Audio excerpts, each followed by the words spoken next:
Hi, this is Elizabeth Cermak from Your Highest Light, and I am a master life coach, and I'm here today to talk to you guys about OCD.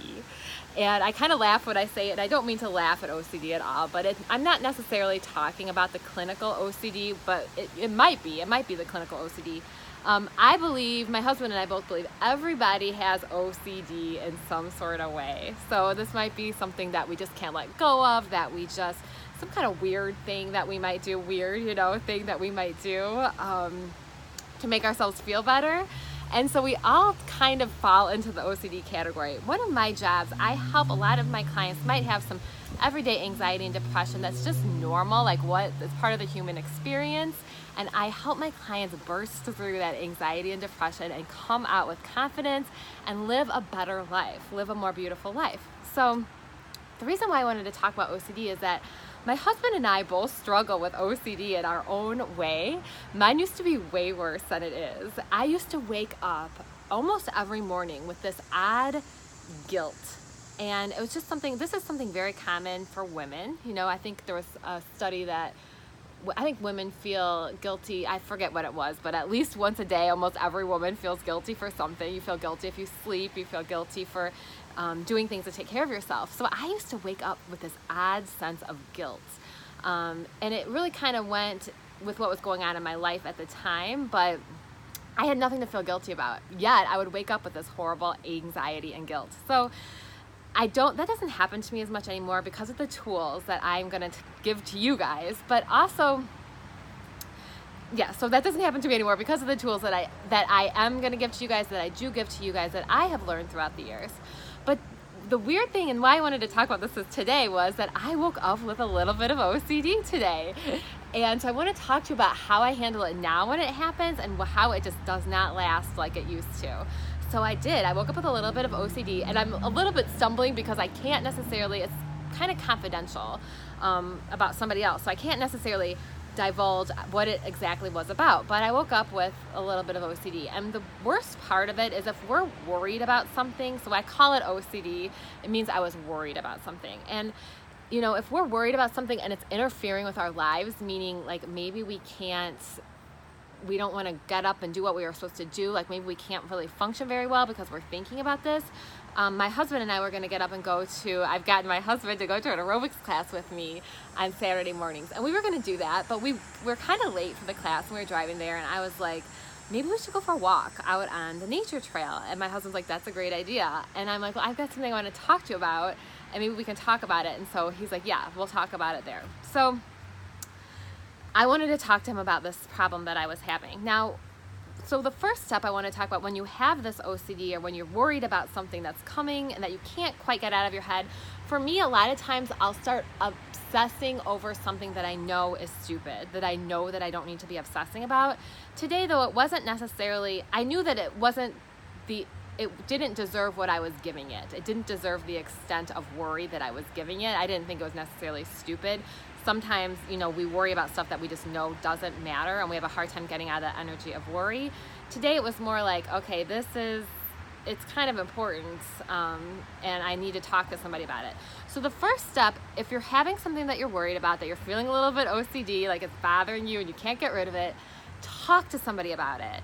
Now, I say this is not, you don't necessarily have to take this first step. So this is the fun thing in coaching and therapy and in life, is that everything is different. Every situation is different. So this morning I wanted to talk to my husband. I won't always talk to my husband because honestly, sometimes talking to my husband makes it better, and sometimes talking to my husband makes it worse. And this has nothing to do with my husband. It's more about me and my state of mind. When I'm in that state of mind, I'm overly sensitive, and I'm going to take what he says the wrong way. So it's not anything that he says to make it worse, it's me.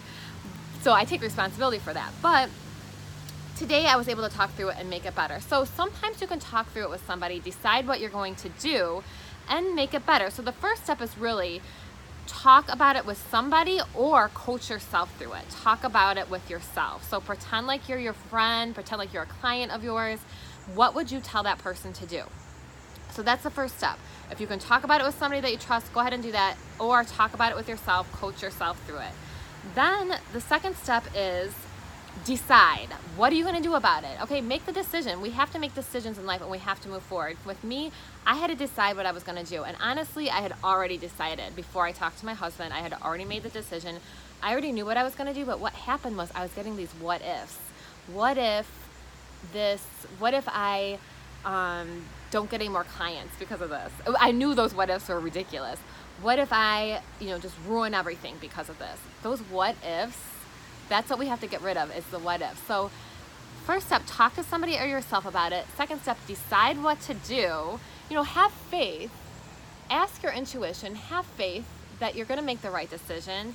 And then step 3, get rid of the what ifs. No what ifs. You have to have faith. Honestly, the decision that I made today, and this is probably going to be with a lot of your decisions too, the decision isn't really that important, because one decision is not going to make or break your life, usually. Usually these decisions, we just have to make a decision, and then we have to go forward. And my husband gave me the best advice. He actually did. He said, you need to be confident about your decision and tell yourself, I'm going to go forward and I'm going to be awesome because of this, and this is going to, bring me to new heights. And open your chest and be proud about this decision that you made. You made a decision that you felt was right in your heart, and you're going to go forward, and that's all you can do. We can't tell the future. We can't tell for sure whatever the perfect decision is. Honestly, it doesn't matter, especially when you're in business, or when you're even working at a job, whatever it is. You have to make the decision and then move on. So what we want to do when we're feeling a little bit OCD, a little bit too worried about something, we want to talk to somebody or talk ourselves through it. We want to make a decision, problem solve. What am I going to do about it? Get rid of the what ifs. No what ifs, because they don't help you at all. And then be proud, move forward, be confident in your decision. Okay? And then the OCD will go away, I promise you. No more OCD. My husband says no CD, no OCD. So this goes with a lot of things. Sometimes people, I know this has not happened to anybody out there, I'm totally being sarcastic, might make an annoying comment on social media about something that you said. Something that might annoy you or something like that. The same thing goes with that. That's like when we get annoyed with little things like that. Well, of course, Miracles will say there's no little annoyances, but when we get annoyed with little things like that, we can use the same steps. Decide what are you going to do about it, get rid of the what ifs, and just be proud about your decision and move forward, and realize that those comments, they don't matter. Think about all the good things that you have going for you, all the things that you have to do to save the world, or to do your part into saving the world, and move forward, because those little things, we don't want to get stuck. This is why I'm doing this video today, is because we don't want to get stuck obsessing over stuff. We need to move forward. We need to make decisions and move forward. So I really hope that is what you can get out of this, is that whatever it is, make that decision, move forward, and look forward to a bright, awesome, beautiful, amazing, magical, and meaningful future. That will happen for you as long as you do those steps. I love you guys. I'm so happy that I was able to do this today, and I will see you soon, okay? I will post this on IGTV and on Instagram. Elizabeth Cermak from Your Highest Light, and if you want to talk to me directly, email me at elizabeth@yourhighestlight.com. I do individual life coaching sessions. I do angel card readings, and I actually do them over email now. So if you guys want to do anything over email, it's not on my website yet, but I'm going to be starting to offer them over email. So love you guys. Prudence and I are going to sign off, and we'll